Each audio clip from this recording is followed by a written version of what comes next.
നമ്മുടെ ജീവിതത്തിൽ ഒഴിച്ചുകൂടാനാകാത്ത ഒരു ഘടകമാണ് വെള്ളം. വെള്ളമില്ലാതെ നമുക്ക് ജീവിക്കാനാവില്ല. ഈ വെള്ളം എത്ര തെളിഞ്ഞതാണെങ്കിലും അത് സുരക്ഷിതമല്ല. വെള്ളത്തിൽ ബാക്ടീരിയ, വൈറസ്, ഫംഗസ് തുടങ്ങിയ സൂക്ഷ്മജീവികളുടെ സാന്നിധ്യമുണ്ട്. അതുകൂടാതെ കൊതുകുകൾ, വിരകൾ, അട്ടകൾ തുടങ്ങിയ ജീവികളുടെ കുഞ്ഞുങ്ങളും അവയുടെ മുട്ടകളും ഉണ്ടാകാൻ സാധ്യതയുമുണ്ട്. ഇവയെ നശിപ്പിക്കാനുള്ള ഏറ്റവും ഫലപ്രദമായ മാർഗമാണ് ക്ലോറിനേഷൻ. ഇനി നിനക്കറിയുമോ ക്ലോറിനേഷൻ എന്ന് പറഞ്ഞാൽ എന്താണ്? ഇല്ല ചേച്ചി. ക്ലോറിൻ അല്ലെങ്കിൽ സോഡിയം ഹൈപ്പോക്ലോറേറ്റ് പോലുള്ള സോഡിയം സംയുക്തങ്ങൾ വെള്ളത്തിൽ ചേർക്കുന്ന പ്രവൃത്തിയാണ് വാട്ടർ ക്ലോറിനേഷൻ. വെള്ളത്തിലെ ബാക്ടീരിയ, വൈറസ്, മറ്റു സൂക്ഷ്മ അണുക്കളെ എന്നിവയെ നശിപ്പിക്കാൻ ഈ രീതി ഉപയോഗിക്കുന്നു.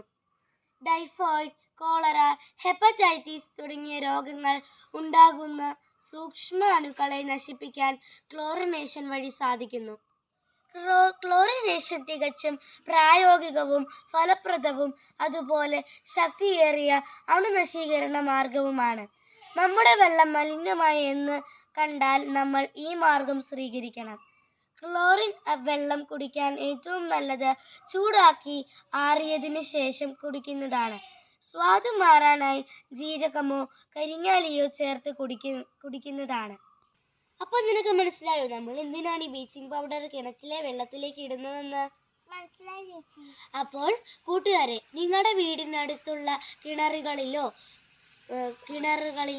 കുളങ്ങളിലോ എവിടെയെങ്കിലും വെള്ളം മലിനമായെന്ന് നിങ്ങൾ അറിഞ്ഞാൽ ഈ മാർഗം എന്തായാലും നിങ്ങൾ സ്വീകരിക്കണം. Thank you.